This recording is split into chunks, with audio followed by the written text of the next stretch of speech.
Hello, everyone. Welcome to Barca News. It is March 4th, 2026, and reports stating that Florentino Perez will request from UEFA to reopen the Negreira case into Barcelona to prevent the club from playing in the Champions League. We're going to talk about those reports. Also, we're going to talk about the incredible numbers of Lamine Yamal against Atletico de Madrid.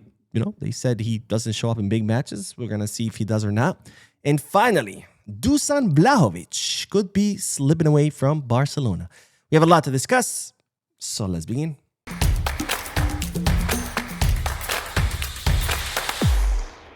Hello, everyone, and welcome to the channel. My name is Bo.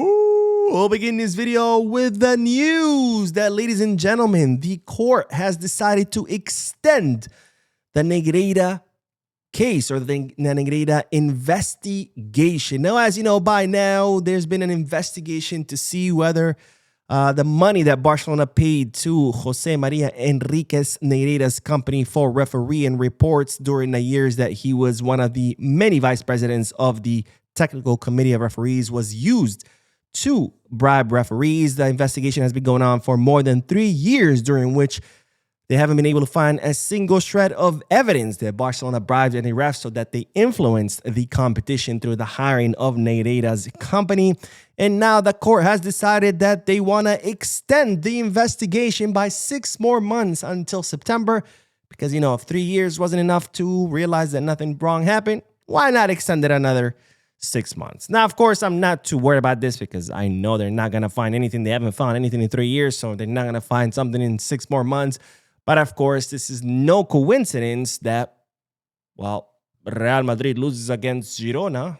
No, not Girona, Getafe. And all of a sudden, case is extended another 6 months. I guess Real Madrid gets another 6 months of a distraction to justify or to distract away from how terrible they are, because that's usually what they use, right? Oh, Madrid lost. Oh, Negreira. Look over there. Look over here. We didn't lose. Look. We're not shitty. Oh, we changed codes. We're still bad. Oh, look over here, Negreira. And, you know, of course, Real Madrid fans, like little toddlers, they're like, Negreira. Anyways, speaking of Real Madrid and their constant attempts to distract their own retarded fans from how terrible their team is, reports were circulated in the media today with many Madrid YouTubers and social media personalities regurgitated that report, stated that Florentino Perez will request from UEFA that they reopen the file, the Negreira file, and the investigation into Barcelona. And many of these personalities even assuring that, yes, when UEFA reopens the file, Barcelona will be banned from the Champions League for next season. Yes, people actually spreading this story. I'm here to tell you that's not going to happen, Madridistas, because guess what? The statute of limitation has already passed. You know, they used to say the same thing. Oh, Barcelona's going to get relegated to second division. No, thanks to the Negreira case. First of all, there's no evidence of any wrongdoing. And even if there was, the statute of limitations already passed. So you cannot punish Barcelona by relegating into the second division. And you cannot punish Barcelona by banning them from the Champions League. Even if there's any wrongdoing. And again, there's no wrongdoing here. Barcelona paid the company of Negreira, who had zero power at the CTA, for referee reports, which Barcelona already produced. All right, on to the next bit of news, because we do have an election update. Because, ladies and gentlemen, J. Jordi, a Barcelona fan and a reporter who features all the time at Chiringuito, has accused Marc Siria of falsifying some of his signatures that he presented to become an official candidate. Now, as I told you before, in a previous video, the candidates had until this past Monday to submit 2,337 signatures to become official candidates. Only 3 candidates were able to collect the required signatures, which of course were Joan Laporta, Victor Font, and Marc Siria. And now J. Jordi has accused Marc Siria of having at least 500 plus doubtful signatures. Now, other reporters had reached out to Marc Siria's campaign, and they stated that they are aware of J. Jordi's allegation, and they know that approximately 100 or less signatures have a question mark on them because the socios who signed did not provide a copy of their ID, and that's because under Spanish law, you're not required to present your ID. You're not obligated to present your ID, even though Barcelona bylaws do require an ID. But of course, Spanish law trumps a football club's bylaws. But Marc City has campaign saying that that's less than 100 signatures, not 500 plus, like J. Jordi is claiming. And either way, I mean, the club is going to verify each signature of every single candidate, including Laporta and Victor Font. So if it is true, if those signatures were fake or there's a problem with them, they will be dropped, including those 100. They might subtract them from Marc City's total since they were not accompanied by a copy of those Sochi's IDs. Now, on to the next bit of news, because, ladies and gentlemen, as you know by now, both Koundé and Alejandro Balde have been injured. The club have confirmed those injuries. And, of course, I did talk about it in the previous podcast. If you want to know more, make sure to watch the podcast. But after yesterday's win against Atletico Madrid, which unfortunately was not enough for Barcelona to advance to the final, Hansi Flick expressed concern with what's going on as far as the injuries of the players by saying the following: it's not normal and I'm not happy. Things need to be improved. We need to talk to the doctors and the fitness coaches about how to prevent 3 players from getting injured in a single week. So Hansi Flick not happy whatsoever with what's going on with his players. Of course, this season, I think we've had 10 injuries so far. Alejandro Balde, Koundé, Frankie, Fermin, Ferran, Lewy, Olmo, Pedri, Rafinha, Lamine. I mean, there's a lot of injuries. And, Hansi Flick expressing that he's not happy with that and that he wants to discuss it with the doctors and the fitness coaches. And my question to you is, what do you think these injuries are a result of? Is it the coaches, fitness coaches, nutritionists, etc., not doing their job? Or do you think it's just a byproduct of the crazy and hectic calendar that these players have to face? Remember, we've had, I think, 3 or 4 FIFA breaks. 3 breaks so far. We have another FIFA international break in a couple of weeks.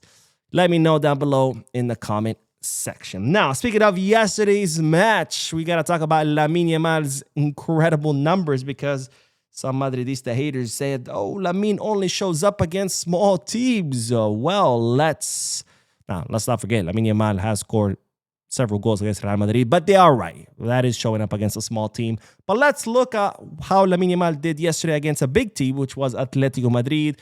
Because, ladies and gentlemen, yesterday Lamine Yamal completed 14 out of 19 dribbles. An incredible number. The last Barcelona player to complete a double-digit dribbles in a single match was Lamine Yamal, who did it in the Inter Milan match in the Champions League. But that wasn't all, because Lamine Yamal also completed 27 passes in the final third. He created 4 chances, provided 1 assist, and it wasn't just offensive output that Lamine Yamal was providing. He also helped with the defense, because he recovered 9 balls. Yes, you heard that right. Recovered 9 balls. Incredible match by Lamine Yamal, which continues to show that, well, he is the best player in the world at only 18 years old. And let's not forget, what we're seeing right now is only the tip of the iceberg as far as the quality. You haven't seen even remotely the best version of Lamine Yamal. Now, let's end today's video with the news that Dusan Vlahović could potentially slip away from Barcelona. Now, as you know, Barcelona are seriously considering the signing of Dusan Vlahović come this summer, since they need a center forward to replace Lewandowski, whose contract will expire at the end of the season. Dusan Vlahovic's contract is also expiring with Juventus at the end of the season, so he could potentially be a free agent. But now Gianluca Di Marzio, the reporter from Sport, has reported that last week the agents of Dusan Vlahović met with Juventus, because Juventus are still trying to extend the contract of Vlahović. And during this meeting, both parties expressed their willingness to continue their relationship together. Now, it's reported that during this meeting, Juventus informed Vlahovic's agent that they're willing to offer a contract renewal. However, it will be on their terms.